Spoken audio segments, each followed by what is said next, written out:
Te adoramos, Senhor. Te exaltamos nesse lugar.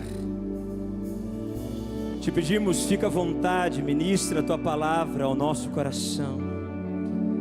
Estamos atentos, não simplesmente para ouvir um homem ministrar, mas para ouvir o Teu Espírito ao nosso coração. Fala conosco essa noite, Pai, em nome de Jesus. Amém e amém. Você pode se assentar no seu lugar. Aleluia, que atmosfera maravilhosa de Deus. Quem tem percebido a presença de Deus aqui? Irmãos, é tão forte, percebemos a presença. A palavra de Deus diz que no meio dos louvores o Senhor habita, Ele é entronizado no meio dos louvores. Então é tão bom quando a gente para e pode adorar, pode render o coração.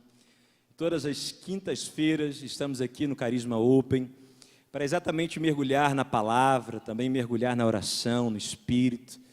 E como a minha esposa Raquel falou, nós estamos muito animados, não só pelo culto, mas também porque nós estamos já prestes a voltar às aulas. E eu quero muito encorajar você que está aqui no culto e você que nos assiste em casa a participar do nosso Test Drive. Nosso Test Drive vai de 29 de janeiro a 2 de fevereiro. O que é a semana do Test Drive? É aquela semana de você provar um pouco do que nós vivemos dentro do Carisma. Carisma não é um seminário teológico para inchar a sua cabeça de conhecimento. Ele vai trazer o conhecimento da palavra, sim, vai ter matérias para que você possa se aprofundar na Bíblia, mas vai ter muito, mas muito tempo para que a gente possa também conhecer a palavra de uma forma onde haja revelação.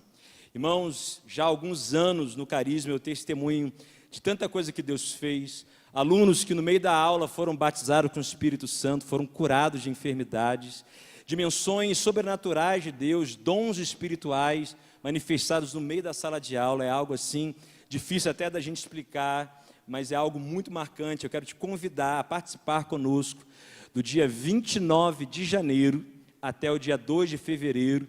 Vai estar conosco o amado pastor Luciano Subirá. Vai ter uma turma de professores abençoados ministrando. Vai ser um tempo muito, mas muito precioso de Deus. Bom para que você possa fazer também matrículas no Carisma.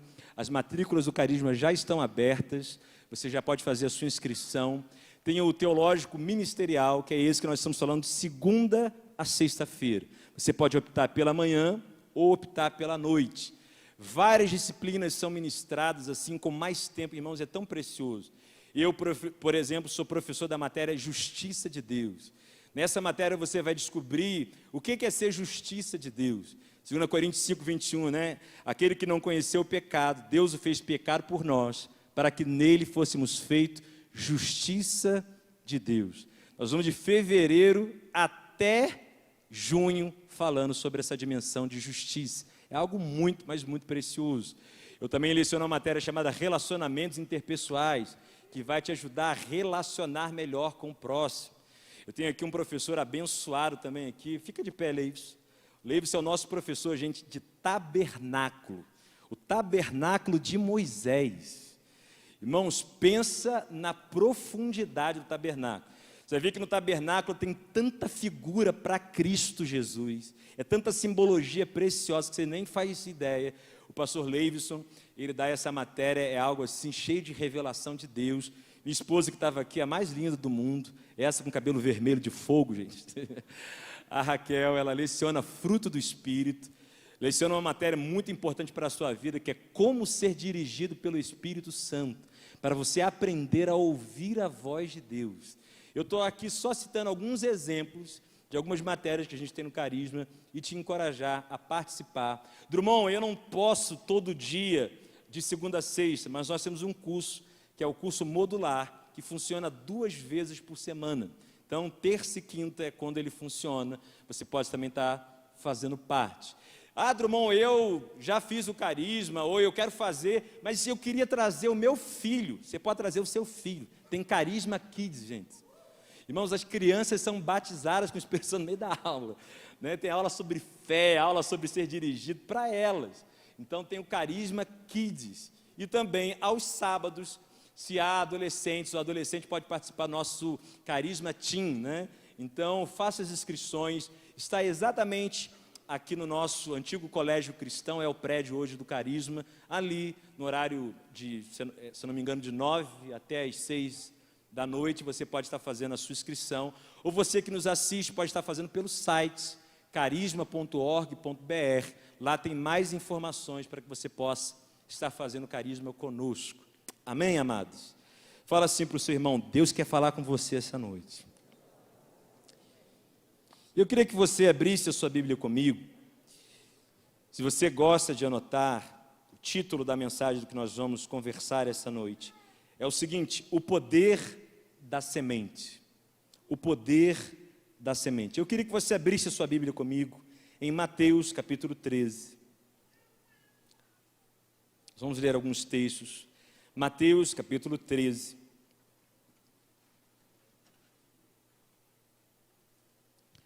O poder da semente. Mateus capítulo 13. Verso de número 31.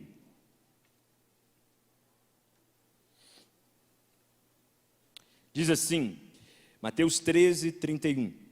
Outra parábola lhe propôs, dizendo, o reino dos céus é semelhante a uma semente de mostarda, ou a um grão de mostarda, que um homem tomou e plantou no seu campo, o qual é, na verdade, a menor de todas as sementes, a menor de todas as sementes, e crescida é maior do que as hortaliças, e se faz árvore, de modo que as aves do céu vêm aninhar-se nos seus ramos.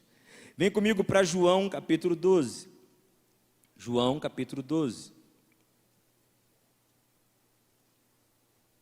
reino de Deus é comparado à semente de mostarda. João capítulo 12, verso de número 24. Diz assim: em verdade vos digo. Quem está falando isso aqui é o Senhor Jesus. Ele está dizendo assim, em verdade vos digo, se a semente de trigo, ou se o grão de trigo, caindo na terra, não morrer, fica ele só, mas se morrer, produz muito fruto. Só mais um texto comigo, Mateus 17. Mateus 17.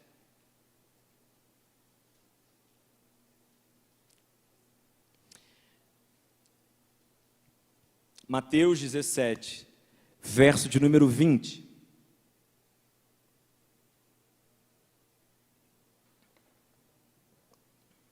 A palavra de Deus diz assim: e ele lhes respondeu, Jesus, por causa da pequenez da vossa fé, pois em verdade vos digo, que se tiverdes fé como um grão de mostarda, ou como grão, irmãos, é a mesma expressão para semente, tá bom? Como uma semente, ou como um grão de mostarda, direis a esse monte, passa daqui para acolá, e ele passará, nada vos será impossível. Se você está com a sua Bíblia, pode ser no celular, ou impressa aí, eu queria que você levantasse a sua Bíblia bem alto e repetisse assim comigo, eu creio.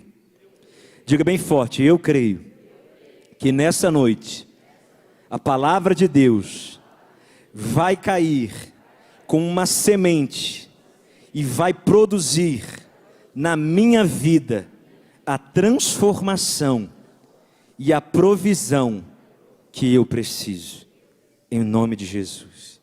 Só quem crê, diga um forte amém aí. Glória a Deus. Irmãos, as palavras, quando olhamos no dicionário, elas possuem muitas vezes vários significados. E quando uma palavra possui vários significados, é só o contexto que vai nos discernir qual é a definição dessa palavra. Por exemplo, se eu perguntasse para você assim, qual é a definição da palavra banco? B-A-N-C-O, banco. Alguns poderiam me responder dizendo assim: Drummond, banco é o lugar onde a gente coloca dinheiro e saca dinheiro. Então, banco é aquela instituição financeira que faz várias transações financeiras. Agora, peraí, e se eu disser para você assim: fulano sentou no banco da Lagoinha? É uma instituição financeira isso, gente? Não. Agora, como é que você sabe que não é? Hã? Contexto, isso mesmo, contexto.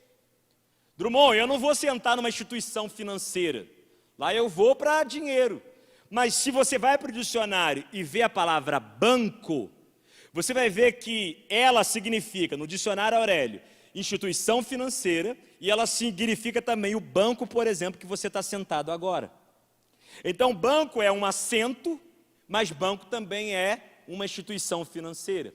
Sabemos qual é a definição daquela palavra pelo contexto onde ela está inserida. Como eu fiz aqui na ilustração, se eu dissesse para você o seguinte, que você está sentado no banco, você logo já tira de cara um lugar de transação financeira e pensa no assento. Agora, se palavras são assim, irmãos, a simbologia bíblica também é assim. Nem sempre uma expressão de palavra na Bíblia, ela vai ter o mesmo significado em qualquer lugar. Por que você está dizendo isso, Drummond, agora? Porque o que nós estamos falando hoje, na Bíblia, tem em vários endereços a sua simbologia pertinente.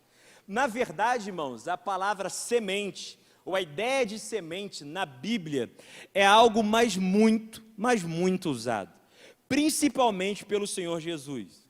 Eu só usei com vocês agora algumas passagens, só para vocês terem uma ideia disso.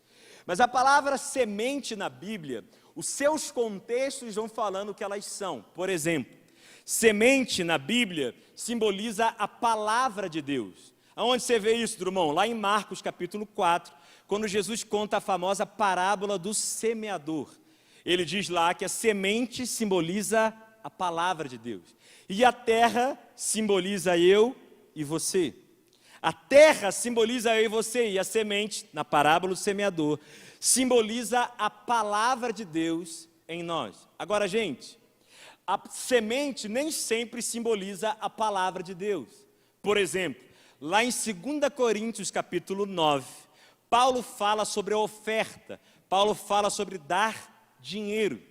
E Paulo, quando fala isso, ele fala o seguinte: cada um contribua segundo aquilo que propôs no seu coração, mas ele diz lá, né, Deus ama ao que dá com alegria.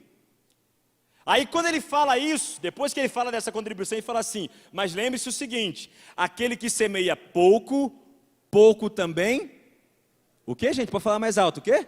Ceifará ou colherá. Ou seja, se eu semeio pouco, agora no contexto não é a palavra de Deus, o contexto é dinheiro. Em 2 Coríntios 9, semente simboliza dinheiro. Agora, nós lemos uma passagem aqui que fala da semente de mostarda, simbolizando o reino de Deus. E o que fala lá é o seguinte, que o reino de Deus é comparado a um grão, a semente de mostarda, que é a menor de todas as sementes. Mas, se eu semeio ela na terra, ela vai se transformar numa árvore, capaz, com ramos e folhas, capaz de várias aves se aninharem nela. Então a semente nessa passagem, Mateus 13, versos 31 e 32, não é dinheiro e nem é a palavra de Deus, simboliza lá o reino de Deus. Quando Jesus fala de si mesmo, vocês viram, João 12, 24, Jesus falou assim: em verdade vos digo, que se o grão de trigo cair na terra não morrer, fica ele só. A metáfora que Jesus está dizendo, a semente é ele, que se não morrer, ou seja, não for lançada na terra, vai ficar sozinha. Ô gente, se você pegar uma semente e colocar essa semente em cima do altar aqui, mas não lançar ela na terra, vai ficar ela sozinha. Mas se você lançar ela na terra, ela morrer ali e ela se enraizar já, você vai ver muitos frutos aparecerem juntamente com ela. Então o que Jesus está dizendo é que a vida dele é uma semente. Repara que João 12, 24, o contexto então da semente é a própria pessoa de Jesus. Agora, nós abrimos em outro texto aqui de Mateus 17, que fala, por exemplo, da fé como uma semente. Jesus diz, se vocês tiverem fé como uma semente, como um grão de mostarda, vocês vão dizer ao monte, sai daqui e vai para colar, e nada será impossível. O que ele está dizendo é o seguinte, nesse contexto, ele está falando em Mateus 17, verso 20, que fé é simbolizada como semente. Gente, olha quantos exemplos eu estou te dando da simbologia da expressão semente. Aí você pergunta assim para mim, Drummond, por que falava tanto de semente? Primeiro, irmãos, por uma coisa. Nós estávamos numa época bíblica, hoje, quem aqui, pode ser sincero aí comigo, quem aqui jogou bolinha de gude na terra? Quem fez? Quem jogou? Ó, tem uma galerinha boa, a gente está envelhecendo, quem levantou a mão ainda. Né, que ficava até com um dedão marcado aqui, daquelas pedrinhas da terra, fazia lá uns buraquinhos na terra para jogar bola de gude. Tem gente, irmão meu, olhando, falando assim, o que é isso? Nintendo, um PlayStation? Né? Pouca gente, e cada vez mais urbanizados como estamos, nós estamos longe da terra. Irmão, nós estamos longe da terra para brincar, tu imagina para plantar. Quantos de nós aqui, por exemplo, já pegamos sementes e plantamos uma terra toda? Tem gente aqui que nunca fez isso. No máximo eu reguei umas plantinhas. Agora, para nós, falar de semeadura, cá para nós, não é uma coisa na nossa cabeça tão viva. Agora, para as pessoas do Velho Testamento, onde não havia urbanização como nós temos hoje, calçada, asfalto, terra era muito comum. Muitas pessoas viviam até para sua própria subsistência. Pegavam as sementes, plantavam e ali tinham a sua colheita e viviam daquilo que semeavam. Então, semente é um símbolo para aquela época muito fácil de entender para aquelas pessoas que ali estavam. Agora, irmãos, é verdade que essa metáfora era muito bem entendida para aquele tempo, mas é muito importante que, mesmo que a gente não tenha o mesmo relação ou contextualização com semente, como as pessoas no Velho Testamento, no Novo Testamento tinham, é muito importante para a gente descrever e entender o poder da semente. E eu quero entender e mergulhar com você sobre o poder da semente. Nós vamos entender algumas características da semente, que vão nos dar uma ideia do que a semente pode fazer. Essa semente do reino, essa semente da fé, essa semente do próprio Deus, da palavra de Deus. Irmãos, ela tem uma propriedade muito específica. Primeiro, irmãos, se a gente está falando de semente, tem uma ideia básica que é muito importante que a gente tenha em mente. Toda a semente produz de acordo com a sua espécie. A primeira verdade que nós precisamos ter no nosso coração sobre o poder da semente é que a semente, ela produz de acordo com a sua espécie. Repete comigo assim, a semente. Não, vamos dizer bem forte, a semente produz de acordo com a sua espécie. Gente, se a gente for jogar isso para o dia a dia, é fácil a gente entender. Se você planta uma semente de tangerina, tem alguma chance de brotar melancia? Irmão, se brotar, tu repreende. Não tem como. Uma semente de tangerina vai produzir uma árvore de tangerina. Uma semente de melancia não vai produzir uma árvore de morango. Porque a semente produz de acordo com a sua espécie. Quem concorda comigo diz amém aí. Esse é um amém maravilhoso que você disse agora, irmão. Por que, Drummond, esse amém é maravilhoso? Porque, irmão, deixa eu pegar um texto que eu li com você. Se o grão de trigo cair na terra, se ele ficar sozinho, vai morrer sozinho. Agora, se o grão de trigo cair na terra, morrer, ele vai dar muitos frutos. Mas a semente ali é quem, Drummond? É Jesus. A simbologia da semente é Jesus. Vamos além, na parábola do semeador, a semente é a palavra de Deus. Peraí, Drummond, Jesus e a palavra são um. No princípio era o verbo estava com Deus e o verbo era Deus. Jesus e a sua palavra são um. Só que a terra simboliza eu e você que estamos aqui. Deixa eu dizer isso de novo. A terra simboliza eu e você que estamos aqui essa noite, gente. Drummond do céu, o que você está dizendo? Que peraí, se a palavra de Deus, que é o próprio Cristo, foi semeada dentro de mim, ela vai produzir de acordo com a sua espécie.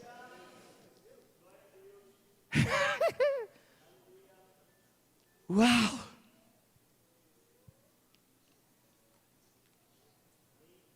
Estou dando tempo para você pensar mesmo. Você vem a cultos, vem ao Carisma Open, recebe a semente que é o próprio Cristo. Essa semente entra na terra do teu coração, irmão. Ela vai começar a se desenvolver, ela vai ser formada em você. E daqui a pouco quem vai viver é Cristo através de você, irmão. Daqui a pouco a semente chamada Jesus Cristo, ela vai se enraizar dentro de você. Ela vai crescer como uma árvore frondosa e vai sair da tua boca o fruto do Espírito Santo. Amor, paz, domínio próprio, longanimidade, vai nascer de você o fruto do Espírito.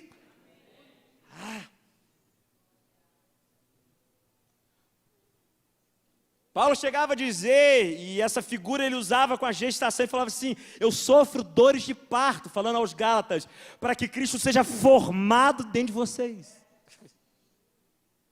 O que acontece é que quando a semente da palavra entra na terra, que sou eu e você, ela começa a ser formada dentro de nós. Eu sei que é esquisito, mas você vai entender. Tem muita gente aqui, irmão, que tem umas raízes crescendo em você, que não tem nada a ver com a história da tua vida, mas tem a ver com a história daquele que criou tudo e todos, Jesus Cristo de Nazaré. Cristo quer ser formado em nós. A semente quer crescer em nós, assumir lugar, a ponto de influenciar comportamento, porque frutos da Bíblia falam de comportamento. Eu citei o fruto do Espírito aqui, amor, paz, longanimidade, irmãos, isso é um comportamento, mas só existe fruto onde há semeadura. Tem gente querendo frutificar. Eu quero falar igual o pastor Márcio.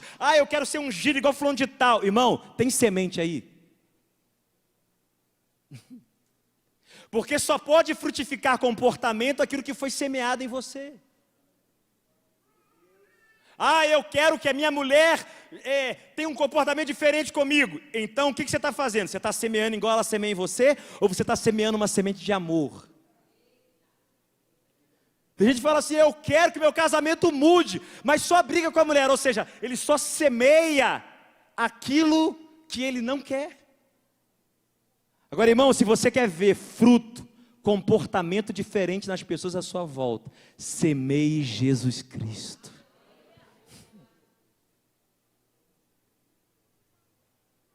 Agora há uma semente divina dentro de nós. Talvez você está olhando para a sua volta e falando assim: Drummond, ainda tem tanta coisa para crescer. Tem mesmo. Semente cresce, gente. Talvez tem gente que a semente ainda está desabrochando dentro. Tem gente que tem uns fiapinhos de raiz. Tem uns irmãos que o caule já está crescendo. Tem outros que estão prontos a dar fruto. Mas o chamado de Deus para você essa noite é saber o seguinte: tem algo dentro de mim e eu não vou deixar essa semente morrer. Ela vai florescer. Essa palavra vai dar fruto. Olha para o seu irmão e fala para ele assim: essa palavra vai dar fruto.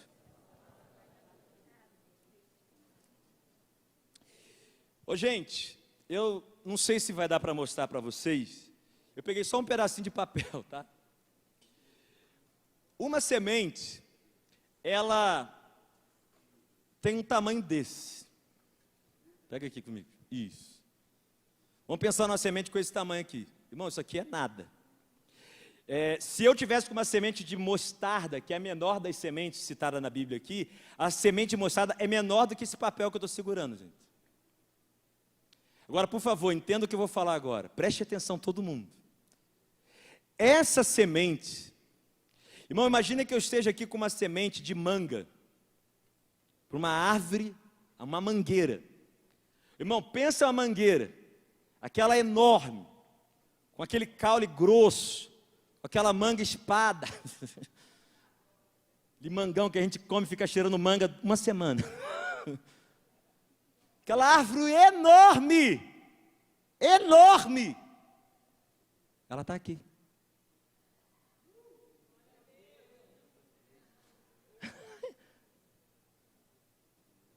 Irmão, é pequeno, mas a semente tem potencial para ser grande.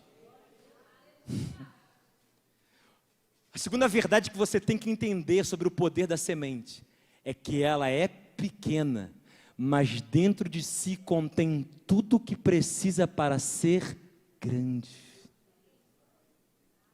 Uau! Tomara que você esteja pensando nisso essa noite. Por que você está falando isso, Drummond? Porque quando a gente fala de semeadura, irmãos, é impressionante como as pessoas desprezam sementes. Nós estamos aqui num culto de quinta-feira, e você pode estar aqui pensando assim, é só mais um culto, é só mais um momento, é só mais uma reunião que eu participo aqui na igreja, é só mais um culto que eu estou visitando. Ou você que está nos assistindo, é só mais um programa da Rede Sub que eu estou vendo. Deixa eu dizer para você, é semeadura que tem potencial para ser algo grande na tua vida, irmão. É tão pequeno e a gente não consegue ver, irmão. Quando a gente olha para a semente, a gente não consegue ver a manga, não consegue ver o caule, não consegue ver o ramo, mas está tudo ali.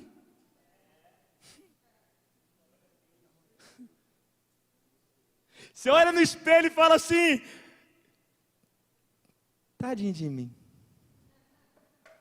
Eu sou tão pequeno. Mas Deus está dizendo assim, você é uma semente, você tem potencial para se tornar o que eu quero que você seja, meu filho.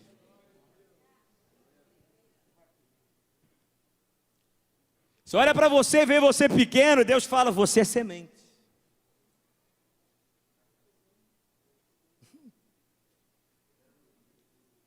Irmão, os nossos atos cristãos são sementes. Ai, Drummond, agora a gente fez uma oração, estava um clima gostoso, a gente fez uma oração, mas foi só mais uma oração, irmão, é semente. Ai, agora mesmo eu dei um dinheiro na igreja, tão pouquinho. Ai, agora mesmo eu li a Bíblia, é tão pouquinho. Mas, meu irmão, não olhe e despreze o pequeno que você está fazendo, ele vai se transformar em algo grande. Nós estamos perdendo muito de Deus em nossa geração, porque nós desprezamos as sementes. Quando a gente olha para a semente de mostarda, falando sobre fé, no contexto bíblico sobre fé, todo mundo só pensa no tamanho, né? O tamanho da semente de mostarda, e é verdade, tem uma ênfase também no tamanho. Se a fé for do tamanhozinho de um grão de mostarda, você vai dizer para o monte, sai daqui e vai para colar. Então, se for uma fé pequenininha, quase microscópica, ela vai dizer a montanha de problemas para sair da frente e vai sair. Aí você fala assim, Drummond, mas era só o tamanho que ele estava dizendo? Não. Irmão, a fé não é simplesmente ter uma fé pequena ou grande. A fé, ela tem que ser aplicada. Por que você está dizendo isso, Drummond? Porque sementes na minha mão, irmãos, continua sendo semente, mas semente lançada na terra, ela pode produzir. O que eu estou querendo dizer com lançada na terra? Semente que você age nela. Para de simplesmente ouvir a semente, mas lança a semente. O que é isso? Tenha atitude. Pode ser pequeno o que eu vou fazer aqui, mas eu vou fazer com toda a minha força, porque eu creio que essa semente tem potencial para se tornar o que Deus quer que ela seja.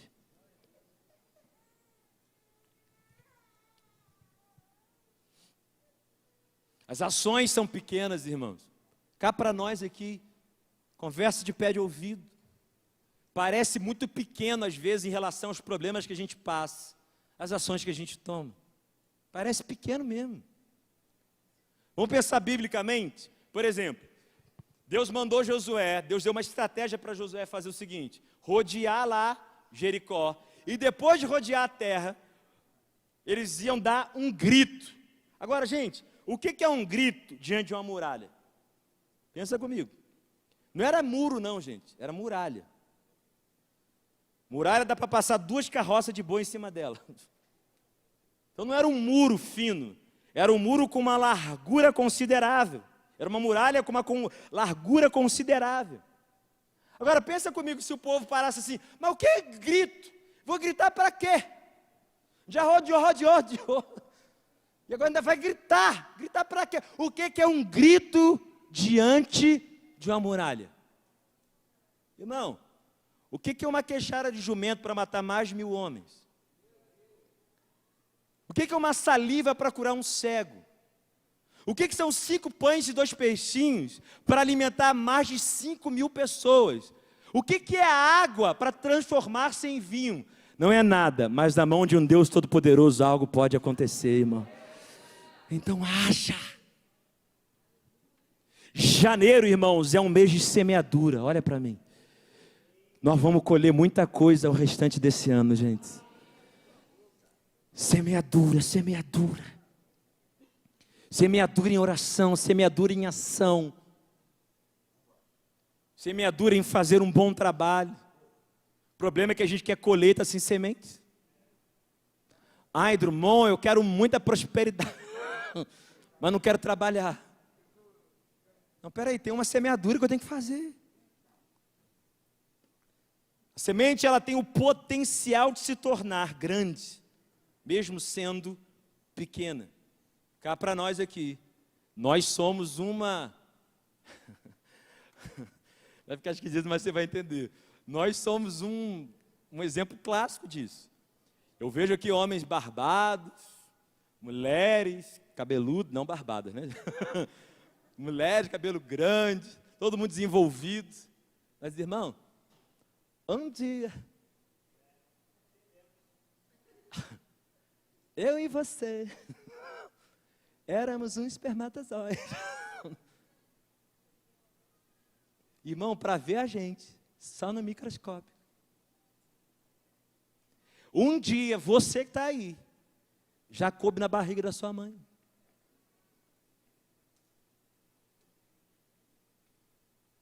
O que aconteceu comigo, Drummond? Você cresceu. Cresceu tanto que não poderia mais ficar na barriga da sua mãe. Você foi expulso do lugar, porque o lugar não te comportava mais. Ah, irmãos, a semente que Deus tem plantado em cada um de nós vai crescer tanto, até que a gente comece a ser conduzido para fora de zonas de conforto e viva o projeto de Deus para nós. Em nome de Jesus. Agora, a terceira verdade sobre o poder da semente. Irmão, a terceira verdade é a seguinte: a semente, ela tem que ficar oculta. Semente tem que ficar oculta. Irmão, como assim? Quando eu lanço uma semente, irmãos, vou tentar ilustrar aqui com o nosso papelzinho, né? Imagina que eu vou lançar estou lançando no meu bolso. Irmão, ele fica no oculto. Semente, o que um agricultor geralmente faz? Ele ara a terra, deixa a terra bem fofinha, lança a semente ali e fecha a terra. E a semente tem que ficar ali debaixo da terra.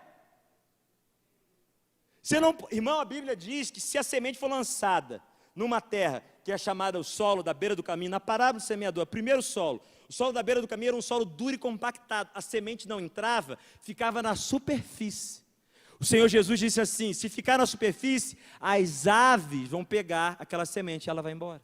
Então semente não pode ficar na superfície, porque o vento pode levar, a ave pode tomar. Semente tem que ficar oculta.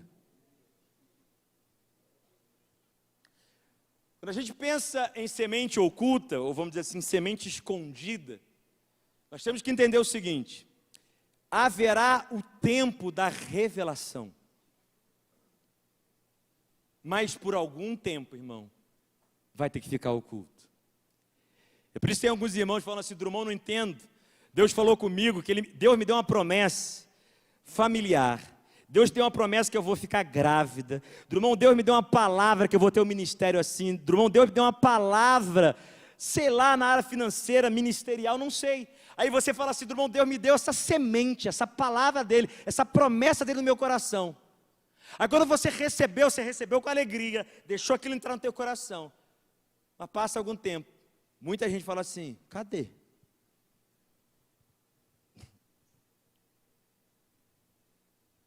Já pensou se o agricultor botasse uma semente na terra, começasse a regar aquela semente, e passado 3 dias, se ele não viu nenhuma árvore aparecer, ele pegasse uma enxada e começasse a tirar para ver a semente? Irmão, se ele pega a enxada e começa a cavar, ele ia acabar tirando o processo de enraizamento que a semente tem, para depois ela crescer. Tem gente que recebe uma promessa, uma semente de Deus, e ele fica toda hora preocupado, ocupado, tentando tirar aquilo do solo. Só que Deus está falando assim: filho, espera, porque já vai aparecer o que está escondido. Agora, o que você faz quando está oculto? Espera, irmão. Paciência. Esse é o ano da perseverança. Espera.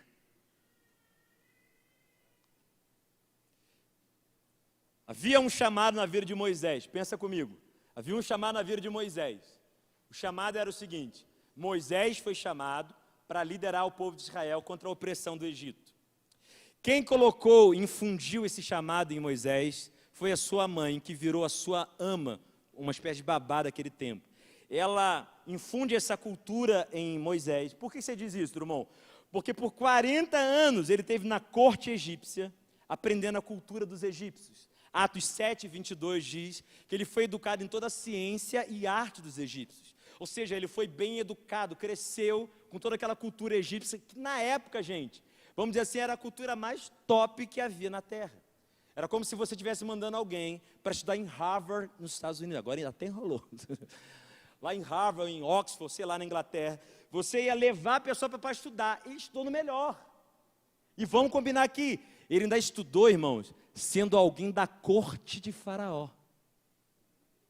É igual tu mandar alguém, e essa pessoa vai, mas ela se torna filho do presidente dos Estados Unidos. Irmão, é alta educação para gente de alta sociedade. Foi essa educação que Moisés recebeu. Quando Moisés vê um egípcio maltratando um israelita, ele não toma parte do egípcio, ele toma parte do povo que Deus chamou ele para libertar. Então ele mata o egípcio e toma partido do israelita. Só que ao fazer isso, irmão, ele fugiu porque estavam procurando matá-lo. Ele foge e vai para o deserto de Midian. E lá é pastor de ovelhas, do seu sogro Jetro. Casa com uma mulher chamada Zípora, tem 2 filhos. Mas por um tempo ele ficou pastoreando ovelhas no deserto. Ô, gente, pastorear ovelhas no tempo do Egito era uma prática que as pessoas achavam desprezível. Eu sei que o que eu vou falar agora não é correto, e isso não é verdadeiro, mas você já viu como o brasileiro acha a profissão de gari, de lixeiro, uma profissão menos honrosa? Não está certo achar isso, porque todo emprego, toda profissão é uma profissão. Mas o brasileiro, quando fala, ou quer dizer, fulano não vai dar em nada, fulano vai ser gari. Não está certo isso, porque a gente sabe que é uma profissão, e é um trabalho, e a gente precisa muito dos lixeiros. Agora, o brasileiro tem um preconceito com o lixeiro. O egípcio da época de Moisés tinha preconceito com o pastor de ovelhas. Sabe por quê? Porque a ovelha é um bicho sujo. Mau odor. O cara que sai da alta sociedade da corte egípcia, agora está pastoreando ovelhas no deserto, fazendo o que o Egito acha de mais desonroso que alguém podia fazer. Aí aos 80 anos de idade, você conhece a história bíblica, a sarça vai arder, e Moisés é chamado por Deus para libertar o povo de Israel. Aí você diz assim para mim, Drummond, 80 anos perdida, né?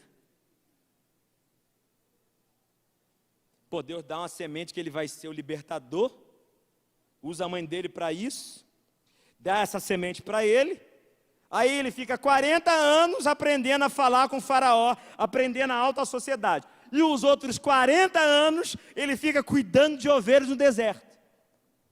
Aí tem gente que fala assim para mim, que perda de tempo. Depois ele volta para lá, passa 40 anos lá, libertando o povo de Israel e guiando esse povo no deserto. Irmão, não foi 80 anos perdido, não. Foi 80 anos de preparo. Por que você está falando isso, Drummond? Porque, irmão, aqui comigo, a primeira parte do chamado não era saber falar com o faraó? Ele teve que entrar lá e falar com o faraó. E ele sabia fazer isso. Agora, depois que ele libertou o povo de Israel, ele tinha que saber liderar pessoas no deserto. Ele foi pastor de ovelhas no deserto. Tem coisa que você está achando tempo perdido. Mas no oculto, irmão, tem raízes se formando, essenciais, para que haja o crescimento da árvore e dos frutos. Não é tempo perdido. Nessa hora o que eu faço? Perseverança. Paciência. Toca no teu irmão e fala para ele assim, paciência. Fala para ele assim, tenha perseverança. Irmão, paciência é muito importante quando está oculto e a gente não está vendo. Porque tudo que a gente não vê, a tendência é a gente ficar impaciente. Quando a gente vê, irmão, aquilo, já a impaciência ou a dificuldade de esperar já não é tão grande. Você está esperando, Drummond, eu espero em 2018 casar. Mas, Drummond, não estou vendo nenhum homem, nenhum varão, nenhuma varinha. Estou vendo nada. Mas eu quero casar. Quando a gente não está vendo, é nessa hora, irmãos, que a paciência, a esperança, ela precisa funcionar. Agora, gente, paciência não é simplesmente esperar. Se você já esteve numa fila de um banco, você sabe o que eu estou falando. Ô, gente, na fila de um banco, a gente espera a nossa vez. Mas você já viu que tem gente na fila esperando a vez dela, mas ela está assim, que caixa lerda. Até minha avó seria mais rápida. Irmão, esperar, a pessoa está esperando. Mas essa pessoa não está esperando com paciência. Porque paciência, irmão, não é só esperar. É manter uma boa postura enquanto se espera. Aí fulano fala assim, eu estou esperando no Senhor. Só reclama, só murmura, está esperando nada.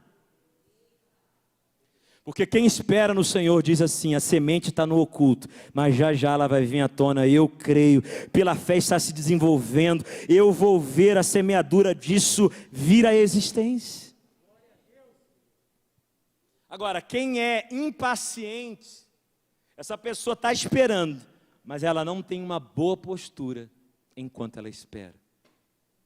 Quando está no oculto, tenha paciência. Abre sua Bíblia comigo em 1 Coríntios 15, eu já vou terminar.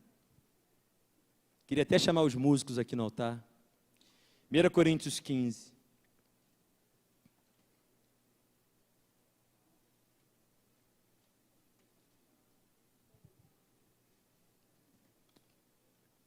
Vem comigo aí, já vou terminar. 1 Coríntios 15,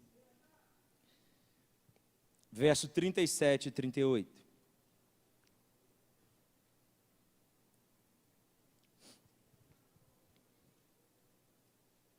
Diz assim, 1 Coríntios 15, verso 37 e verso 38.